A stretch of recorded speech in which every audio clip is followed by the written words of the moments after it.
It all started one summer evening when my sister Melissa called me in tears. We'd always been close growing up. She was 2 years older and had always been the more outgoing, adventurous one. I was quieter, more observant, and tended to stay in the background. But we balanced each other out, and when she needed me, I was there. That evening, her voice trembled over the phone. "Can I come over?" she asked. I need to get out of the house." Of course, I said yes. 30 minutes later, she arrived at my apartment with a small overnight bag and mascara running down her cheeks. I wrapped her in a hug and didn't ask questions right away.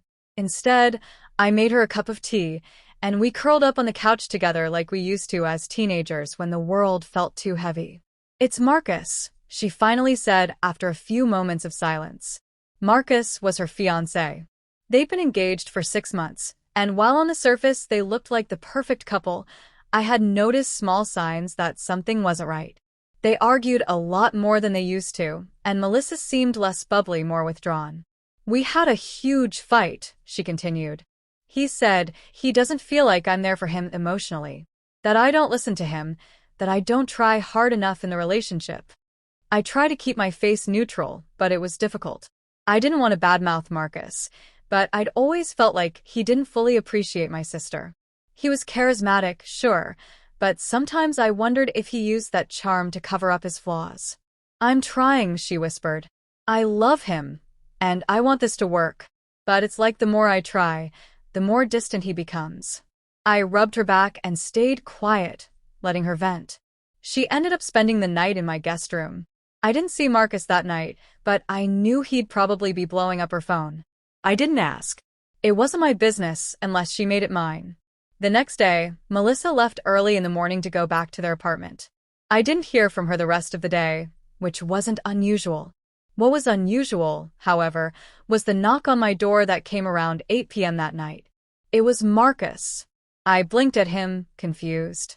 He was still dressed in his work clothes, black slacks, a crisp white shirt, sleeves rolled to his elbows, and he looked tired.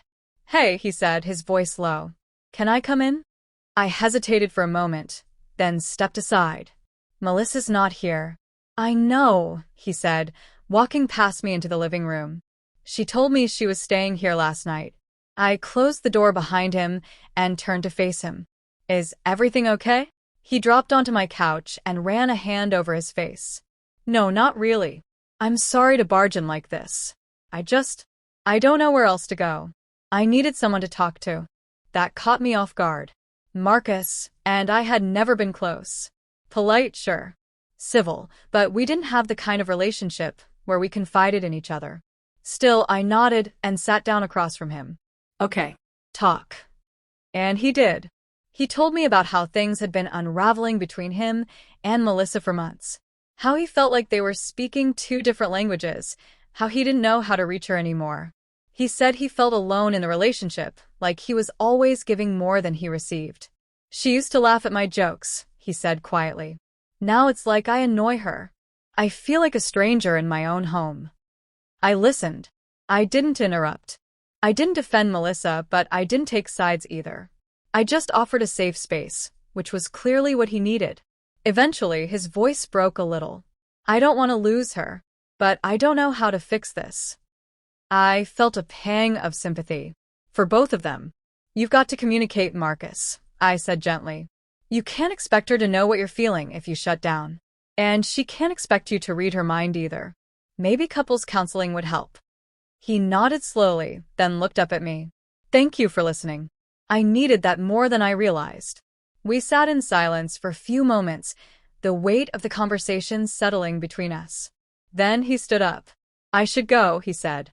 "I just didn't want to be alone tonight." "You're always welcome here," I said automatically. He gave me a small smile, then left. After that night, something shifted. Marcus and I began to have more conversations, not emotional ones, but small talk whenever I saw him with Melissa. Then one day, he texted me, "Just a funny meme." I laughed and sent one back. It became a pattern. At first, I didn't think anything of it. But then one afternoon, he called me. I assumed it was something about Melissa, but instead, he just asked how my day was going. That's when I realized something was off. I kept my responses light. I didn't encourage anything inappropriate. But I couldn't deny that part of me was curious. Why me? Why now? Weeks passed. Melissa and Marcus were still together, but barely. She confided in me less and less, and I assumed she was either embarrassed or just tired of talking about it.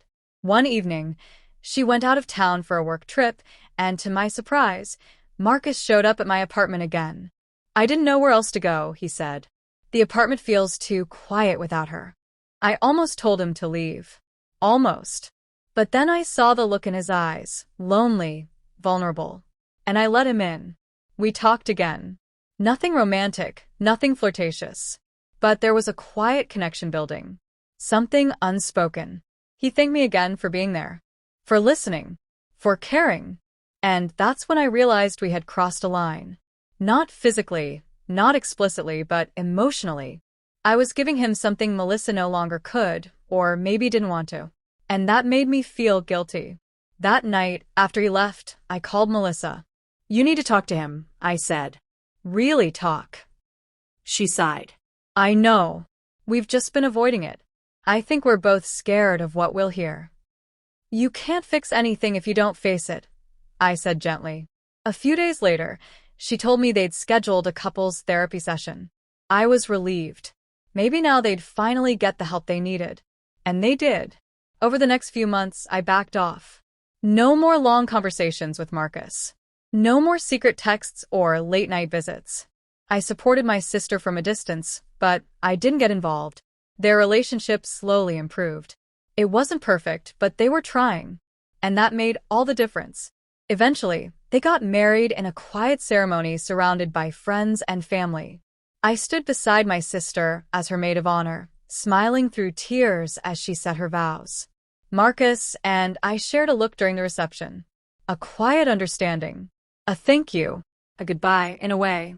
I was never meant to be part of their love story. But for a moment I was. And I learned that sometimes being there for someone means knowing when to step back. Even if it hurts. And that's okay. Because in the end, love isn't about what you take. It's about what you give. Even if it's in silence. Even if it's temporary. Even if no one ever knows.